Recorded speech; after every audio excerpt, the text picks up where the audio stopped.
Good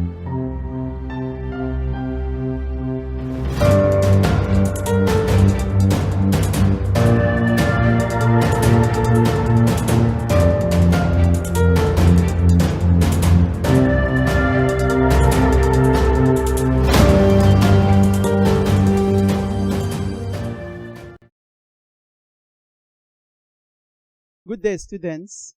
I'm still Mr. Samuel ORJI. I want to welcome you to this government class. I hope you're keeping safe at home and you're being obedient and, helpful to your parents too. I want to remind you of our last topic. We looked at the meaning of government.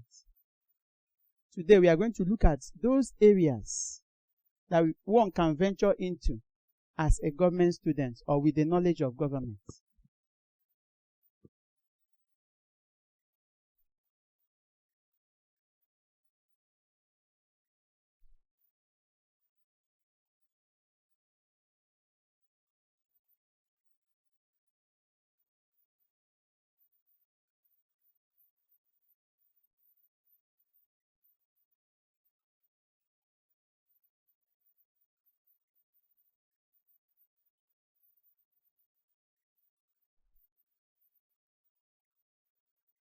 Now, students, before we look at areas one can venture into as a professional, I want us to first of all look at the assignments I gave you last time. I can remember very well that I told you to look at the reason why we study government. And I equally told you to write 3 people or institutions that belong to the 3 organs or arms of government. I'm glad and very happy that most of you did justice to that topic.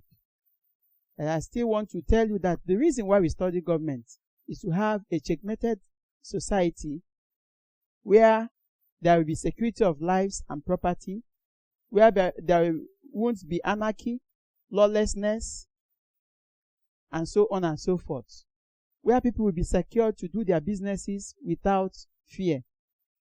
So that is the reason why the needs for government in our society. Then I equally want to correct that some of us didn't get the assignment very well. I saw some people writing that the ministers are part of the legislature.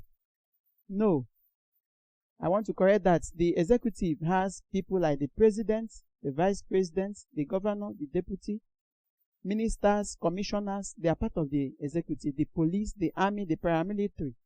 If you come to the judiciary, we have the law courts, we have lawyers, we have magistrates, we have barristers. These are part of the judiciary. Then if you come to the legislature, we have members of the National Assembly. National Assembly, if you can remember, is made up of the House of Senate and House of Representatives, and every member of them make up the legislature. Without wasting time, let us now go forward to today's lesson, which says area that one can venture into with your knowledge of government. So one of those areas that you can venture into or courses you can do in the university is known as political science.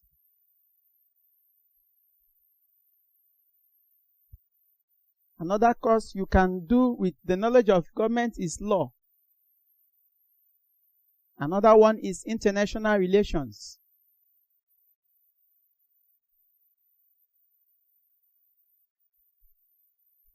Another area you can venture into is accounting. Another area is business administration.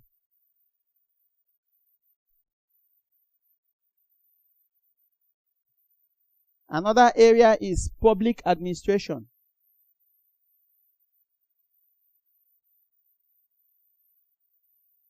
Another area is local government. You can say local government administration too.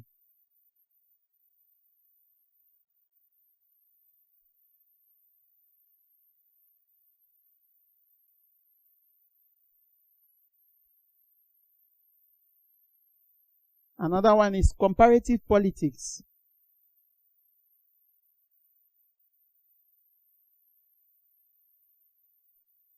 Then the last one is political economy.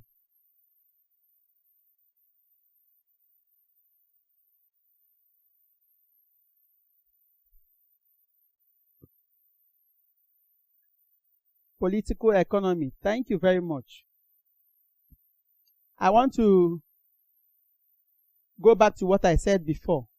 I said that we are going to look at areas that you can venture into, courses you can do in the university, professions you can venture into as a government student.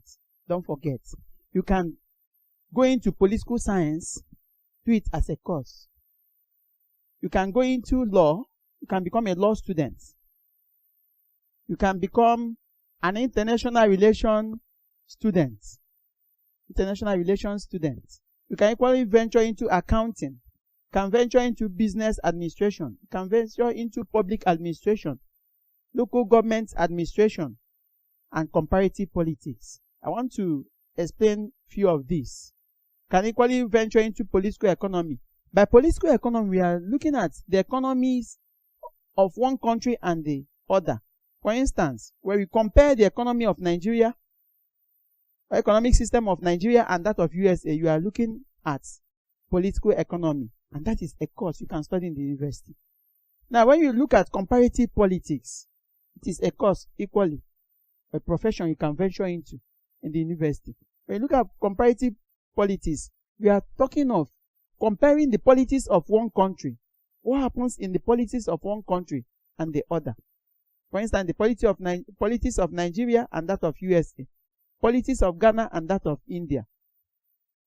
Now, we talk of local government administration as an area you can venture into with the knowledge of government. By this, we are looking at administration of local institutions in our country or in other countries. When you look at it, when you venture into them as a course of study, these are areas you can make way with your knowledge of government. I hope you understood what I explained before now. Okay, let us proceed. Now, the next subheading we are going to look at is essential features of government. Essential features or characteristics of government.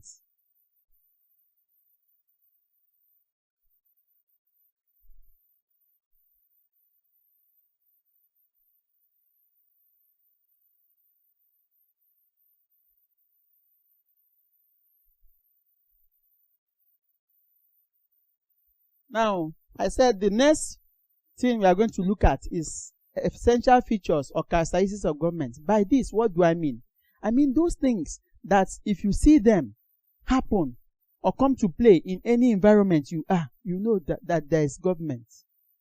You know, as we quoted Thomas Hobbes, that a society without government is where life is short, brutish, nasty, crude, and so on and so forth. So any society you come to and you see the existence of government, based on these characteristics, you know that actually there is government there, and that the reverse will be the case when it comes to what Thomas Hobbes told us concerning a primitive society where there is no government. So number one feature is existence of law and order.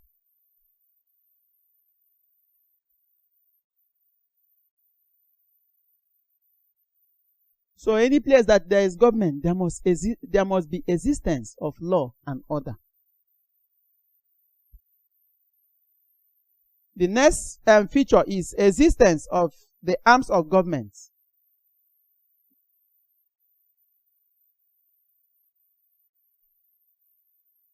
So anywhere that there is government, you must notice that there is existence of arms of government. Don't forget, I told you that another name for arms is organs of government. And what are those organs of government? They are the legislature, the judiciary, and the executive. So any society you come to and they have these organs or arms of government, actually, you know for a truth that there is government there. The third feature that helps us to know if we have government is responsible leaders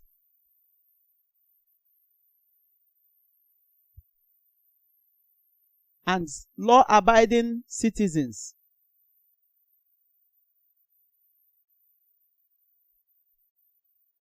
Responsible leaders and law-abiding citizens. When you have responsible leaders and law-abiding citizens, then you know that there's existence of government there. The fourth characteristic is operation of the rule of law.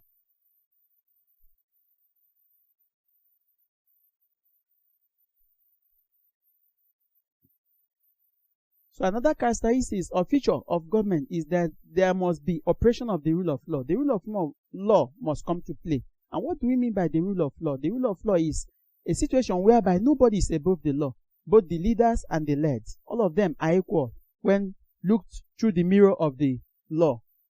Everybody is equal. Nobody receives preferential treatment. So when such exists in our society, we know that there is government. The next one is the supremacy of the Constitution.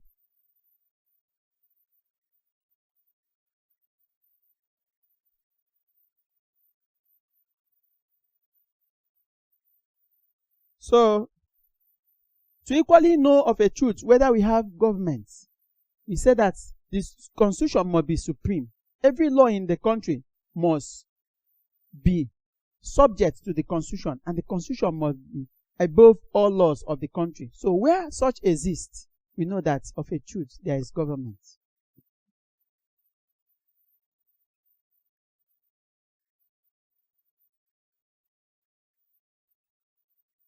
Another characteristic that tells us to know that we have government is sovereignty. And what is sovereignty?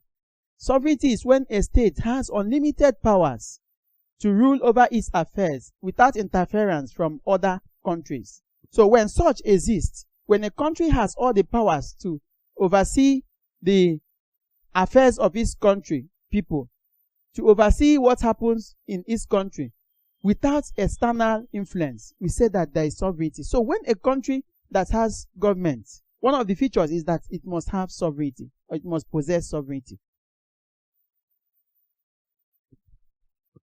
Okay. Having said that, another feature that I want to equally add, because we have so many features, is respect for fundamental human rights.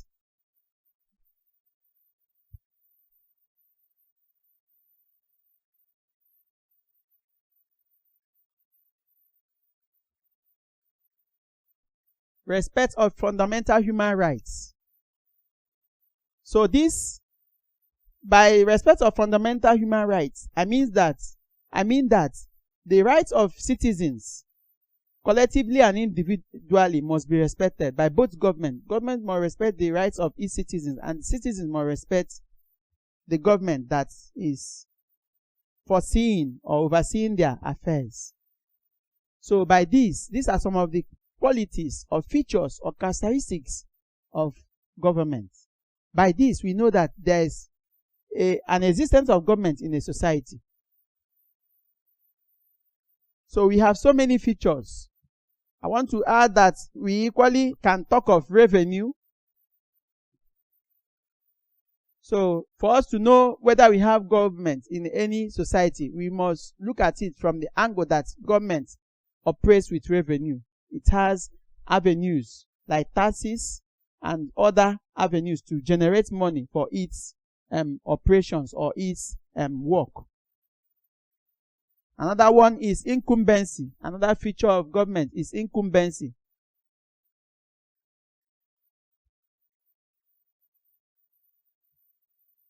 By incumbency, we are simply looking at the person in position of authority, government of the day. You know that government comes and goes, and that person changes. Government can change hands. For instance, periodically, the government of Nigeria changes hands every 4 years. So when a government is in position, on the throne, we talk of incumbency, and that is another feature of government. Having said that, I want us to master these few characteristics. But while we are mastering it, let's remember, as I want to round up, I want to revise what I've said before. I told us today that there are areas that we can venture into as professionals as a course of study for people who have the wealth of knowledge of government. Those areas include law, political science, public administration, international relations, local government administration, comparative politics, and so on and so forth. Now, having said that, I told us that we have essential features or characteristics of government. And I told you that by essential features or characteristics of government, we are simply looking at those things that must come to play, that must exist in any society for us to know of a truth that there is government there. Quoting the words of Thomas Hobbes, who said that a society may degenerate to primitive society if there is no existence of government, where life could be short, nasty, brutish, crude, and so on and so forth.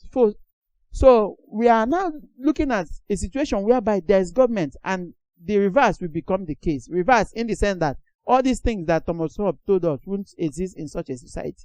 And one of those characteristics we are going to look at is existence of law and order.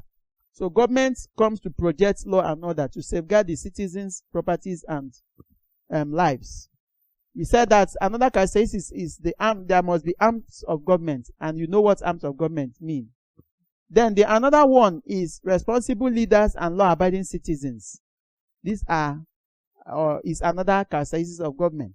Then another one is operation of the rule of law. I told you that for government to exist in any society, there must be operation of rule of law, where nobody is above the law, where everybody gets the same treatment. I equally told you that there must be separation of the supremacy of the Constitution. By supremacy of the Constitution, that the Constitution is the mother law of the country, where other laws are taking their roots or their existence, and the Constitution is above every other law. I equally told you that there must be sovereignty. Sovereignty in the sense that the country where people exist, or the society, must be sovereign. Sovereign in the sense that it must have unlimited power, where no other external power controls it. That is sovereignty. Then I equally told you that there must be respect for fundamental human rights in such a society, for us to know that for a truth we have a government. We said that another one, that government operates with revenue. Another one is that government equally emphasizes on incumbency. Incumbency is the government of the day. As I told you, that government comes and goes. So another one is that the society must be properly guided, must be knowledgeable enough. Government must make sure that its citizens are knowledgeable enough. So all these characteristics and more will tell us that of a truth that a country has government. Thank you very much. I wish you a happy day and a successful stay at home. Thank you.